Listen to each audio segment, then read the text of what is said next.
పగలు మొదలవక ముందే తన రోజు మొదలుపెట్టే ఒక చిన్న జీవం. చప్పట్లు, నవ్వులు, కానీ ఆ నవ్వుల వెనుక ఈ కోతి అలసట ఎవరూ చూడలేదు.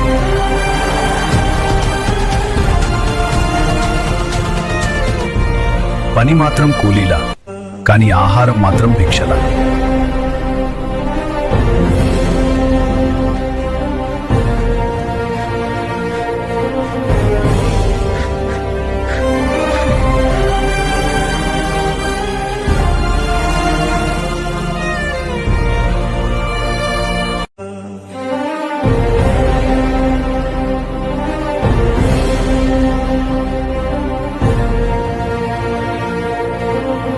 అడగలేదు, కేక వేయలేదు, కేవలం ఆశతో చూస్తూ నిలబడ్డాడు. ఆకలి మాటల్లో చెప్పలేని బాధ, శరీరం కదలకపోయినా పని ఆగలేదు.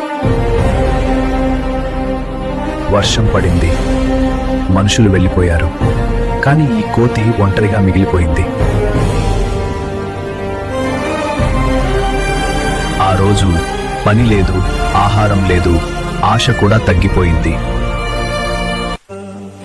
అమ్మా, ఈ కోతి ఆకలిగా ఉంది కదా? అవును బ్రో, ఏదో తీసుకో. అలాగా అదాలు చేసావు, ఇది తీసుకోకూడదు. తీసుకోలేదురా. అవునమ్మా, మనసు ఇంకా నమ్మలేదు. ఇప్పుడు నాకు అది భోజనం కాదు, అది దయ.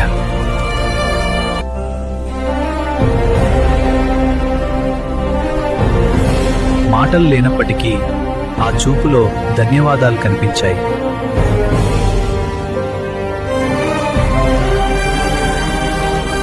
ఆ రోజు పని వల్ల కాదు, దయ వల్ల ఈ కోతి నిద్రపోయింది.